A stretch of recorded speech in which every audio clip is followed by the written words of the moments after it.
Well, good morning. Mary Pat McKee. I am with Indy Boomer Magazine, Indy Boomer Show. We're here this morning with Wes Young, and we're going to be talking about Medicaid and Veterans Aid and Attendance and all different kinds of information that I think is really going to be beneficial to boomers. But of course, before we get started, we want to thank Jim Wofford Theater, Logan Street Signs and Banners for the opportunity to have this show, and we are very grateful for that. Also would like to show the May issue of the Indy Boomer Magazine. That's Donald Davidson on the cover, and you can pick one of these copies up at any of the CVS stores in Marion County and any of the surrounding counties. So stop by CVS and pick one up.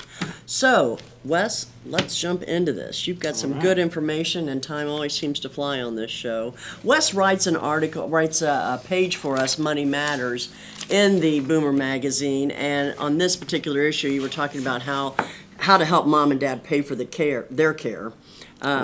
And specifically, tell me about Medicaid waivers. How can people use that? Yeah, Medicaid, there's a lot of flavors to Medicaid, and there's food stamps and women, infants, and children, and cash assistance and nursing home Medicaid, which is what most people think of with Medicaid.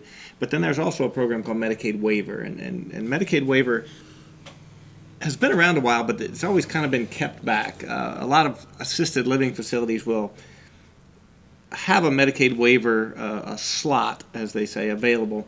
But they don't want to tell you, do they? Right. Well, what they do is if mom is in an assisted living facility and runs out of money 5, 6, 7 years down the road, and they want to keep her and they don't want her to have to move, then they will offer a Medicaid waiver slot. Okay.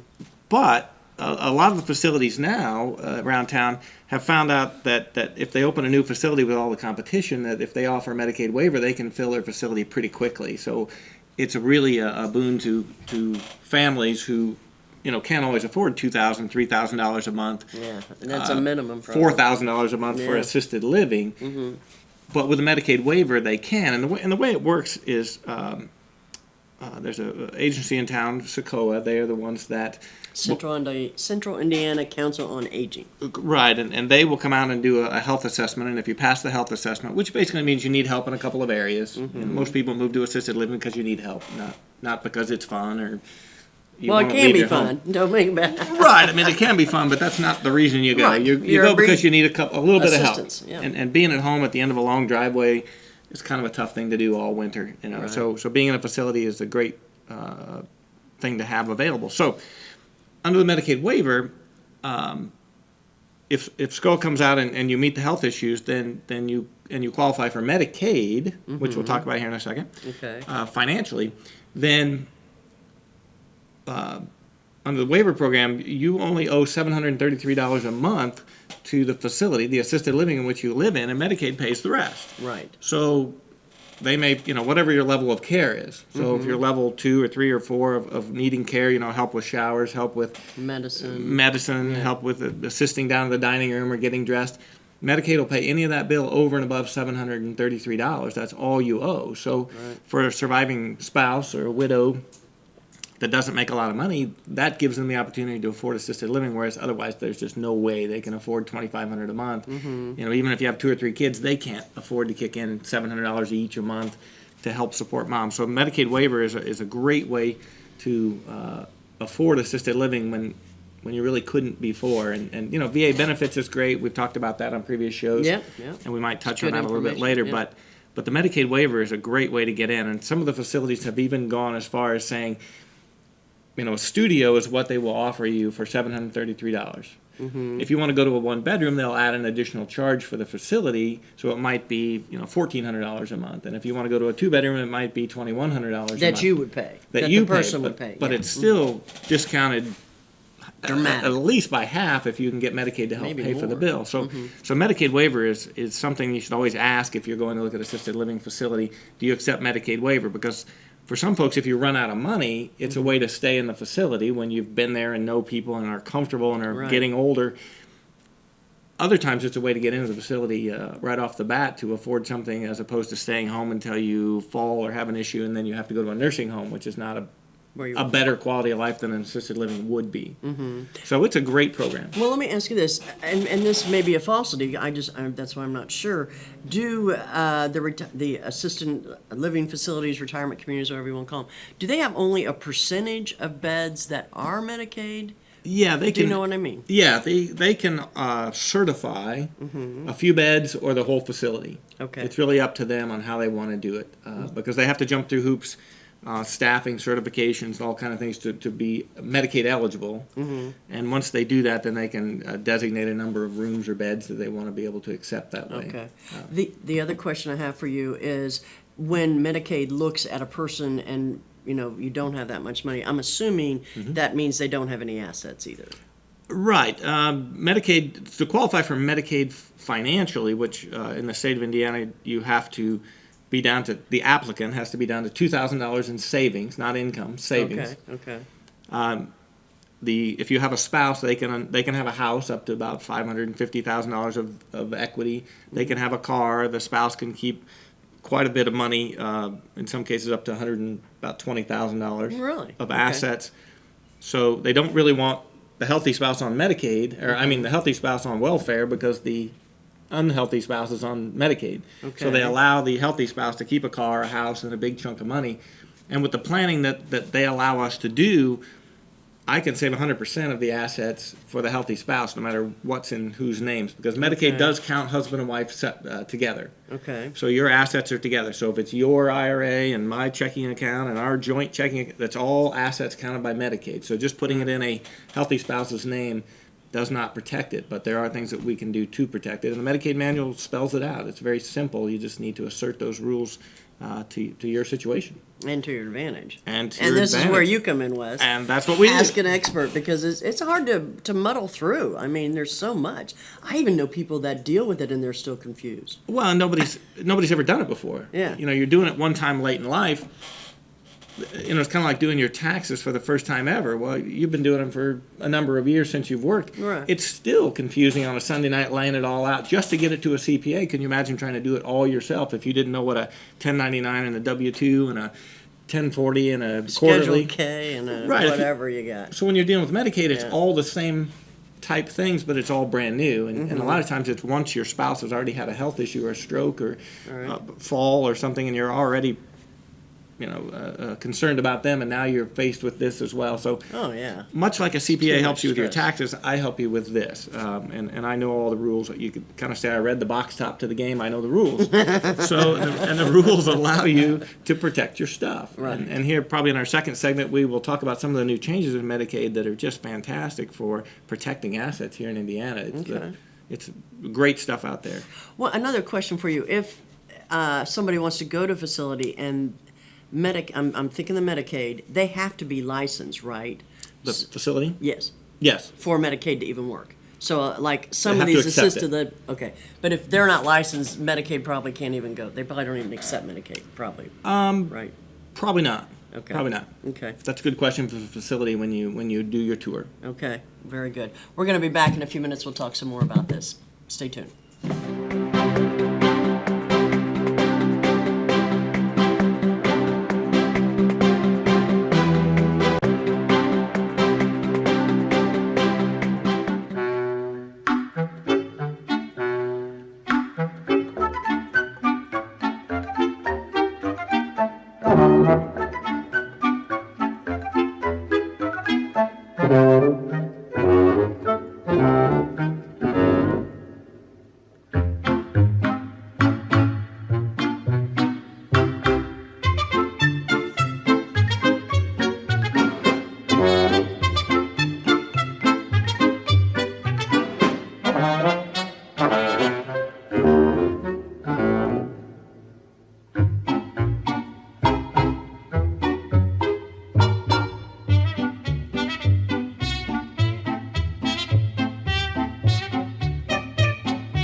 We're back. Hello. You know, Wes is just talking to me all this stuff during break that we actually should probably have on the air. I know people would want to know.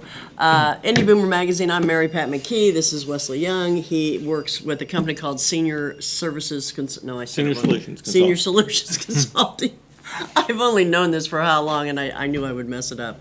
Anyway, hey, real quick, we want to talk about Indy Boomer Magazine. This is the May issue. You can pick it up at any CVS store in Marion and the surrounding counties. July issue is due out, about July 8th or 9th. Got Debbie Knox on the cover. Real excited about that issue as well. Wes, let's get back to this because we got some good information. I know. Well, one thing I wanted to ask real quick. I'm getting in the process of possibly moving my mother from one facility to another, and I found out there's this program through Medicare waiver called Money Follows the Person. Can you speak to that? Through Medicaid waiver. Is it through Medicaid? Okay. Yeah, Medicare is the health. Medicare is the health insurance you get at 65. Medicaid pays nursing home bills, and it's a. I miss. When I get rolling, I mess that up myself.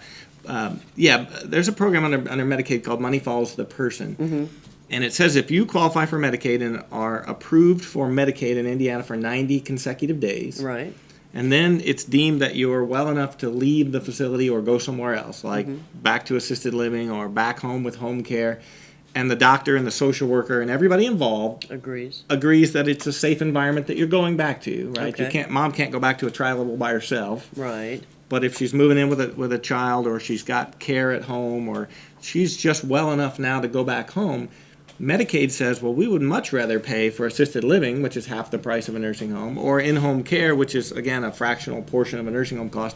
They would much rather pay for that. So they will say, yeah, we'll go with you, and they will help pay for that cost of assisted living or in-home care. Now, what you had mentioned earlier about a parent and a facility, once you're on Medicaid, you can go to any facility you want as long as they have a bed for you, a Medicaid certified bed. Okay. So if you're not getting the care you like, if mom has not had breakfast and dressed and all of that by a reasonable time in the morning, or if pushing the button and nobody's coming, and something to the point where you feel it's excessive, then you can transfer facilities and not miss a beat with Medicaid and not have to go through the process, because I found out yesterday there is a process, an application, blah blah blah. Right. For Money Follows the Person, they have to deem you well enough to go back to assisted living. And that makes sense. Right. So like if you had a stroke and the recovery on a stroke, again, I'm not a doctor, but the recovery on a stroke can be slow. Yeah. And if you get to the point where you can function and manage and get better, you don't want to stay in a nursing home. You don't want your loved one in a nursing home. Nobody wants to stay in a nursing home. So let's back them down to assisted living if they can do that, and Medicaid will help pay that bill. Okay. So that's a fantastic way to tell your loved one that this isn't the end of the road. It's just where we are right now. Right. And if we can get better, we can go elsewhere. That's a really good way to put it. Okay. Yes. Tell everybody what you were just telling me in the break. There's new changes to Medicaid. I didn't want to say Medicare because Medicaid. As of last year, they made a few changes to Medicaid. Okay, give us some. Basically, it has a lot to do with IRAs. IRAs in Indiana, well, anywhere. Somebody told me in one of my classes one time that an IRA is an IOU to the IRS. I like it. I like that. You touch that thing and you owe taxes, right? And people are always told, keep your IRA till the end. Don't spend it. Keep it. Well, now in the last couple of years, we've noticed a lot of people that come to us for care planning need it. Have IRAs. Well, if you've got a CD or a checking account or things that aren't IRAs, and we need to move them around to protect assets for a spouse or a single person for Medicaid, that's not a big deal. You can move those things around. But you start pulling an IRA out, and then Uncle Sam is going to send you a 1099. For the whole thing, and if you add another $150,000 income to what you made last year, you're in big trouble. It's kind of painful. Yeah. It's kind of painful. Now, again, in Indiana, like we talked about, you have to be under $2,000 in assets for your applicant for Medicaid. So if you have a $150,000 IRA or a $250,000 IRA, you got to get that thing down to $2,000. Well, if you cash it in, you're going to pay tax. Right. You're going to have an additional income of whatever you took out of that. So now with the new rules, what they've done is they've said that a community spouse or the healthy spouse, their IRA is now completely exempt, no matter how much it is. 401k, IRA, qualified. So say the wife is needs Medicaid, but the husband still has the IRA. Right. They're good even though they're married. Right, because under Medicaid, assets are counted jointly. Right. His and hers, theirs, revocable trust, all of that is one pot of money in Medicaid's eyes. Okay. But now, if an IRA for the healthy spouse is completely exempt, hands off, well, that's a big, huge deal, because we have a lot of clients in their 60s and 70s, and if one spouse gets sick and passes away, the other one's still got to live, and they need money to live on. Sure. Not to mention that their income is going to be dropped by another Social Security check goes away. A lot of times pensions go away, things like that. So. What we're able to do then is use what's called a quadro, qualified domestic relations order. Usually they're used in divorce cases. Quadro. And I'm not an attorney. I'm just telling No, what I know. what but I know. I've never heard the word before. And what it is it's in a divorce situation when one spouse has a large IRA and the court through divorce orders half of that to be paid to the other spouse, and they can do that without taxation. The court will give an order to the company holding the IRA and say, move half of that to the spouse and don't make it taxable. So it's a court-ordered. That's a beautiful thing. All right. Well, the way we can use that now is if we have one spouse going to the nursing home, we can approach a family court through an attorney. We have an attorney across the hall from us that does this. He can approach the judge and say, due to healthcare reasons, this spouse is going to really have a hardship if all this assets get spent down. We can move that IRA from the sick spouse to the healthy spouse, and now it's untouchable. So that is a huge, huge planning tool. Whereas normally we would have had to turn that into income or make it taxable or cash it in. I mean, there's only so much you can do with an IRA to get it down to $2,000, short of spending it or cashing it in. And either way, it's not good. Right. So some of the new changes are just fantastic with allowing us to protect spouses and their savings.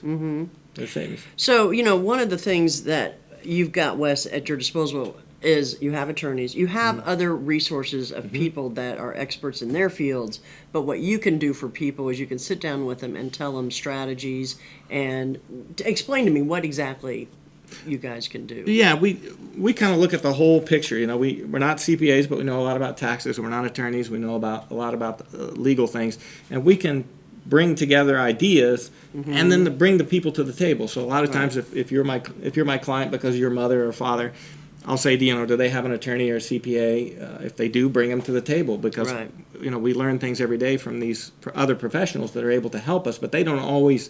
Your CPA doesn't do Medicaid. Right. And he might be the one or she might be the one to tell you, well, don't spend your IRA till the end because it's taxable. Well, now when you go into the nursing home and you got to get rid of it all of a sudden in 1 year, maybe if there's an early diagnosis of dementia or Alzheimer's and you're still able to stay home with the spouse, let's start getting that IRA down. Let's take a little bit each year.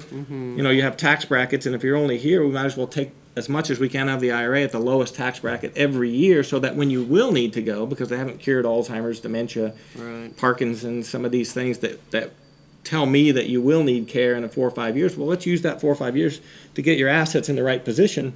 So you're in good shape. When that time does come, we're not scrambling or cashing in things or selling stock, and because if we save it from the nursing home and turn around and pay it in taxes to you don't really care. We haven't done as good a job. But if you give us some time, we can use long-term care if you have it. We can use whatever tools. But we always bring in professionals so that we don't miss anything, and we don't miss any additional ideas that those folks bring to the table. Right. Well, and that's something that we just find underlying continuously on this show is asking us an expert. It's easy for me to say, right? But I mean, when it comes to Medicaid, it comes to veteran aid and attendance, it comes to Social Security, there are experts out there that can help you, and it's worth every penny that you might have to even spend for something like that. Hey, we got to close up the show real quick. Want to remind everybody to watch Boomer TV on Channel 8 on Sunday mornings at 10:30. Patty Spittler is our host, and we've got a great new show coming up for you all this Sunday. Also, how do they get a hold of Wes? Oh, yeah, you know what? We do this on radio Monday through Friday at 6:30 p.m. So give us a phone number so they can know where to call you. Yeah, our office is Senior Solutions Consulting. Again, my name is Wesley Young, and our office number is 317-863-0213. And we work in Indiana and a lot of times out of the state as well. Okay, and I know they do a great job. That is my testimonial for them. I've sent many of folks to them as well. So thanks for watching, and we will see you all next week. Thanks.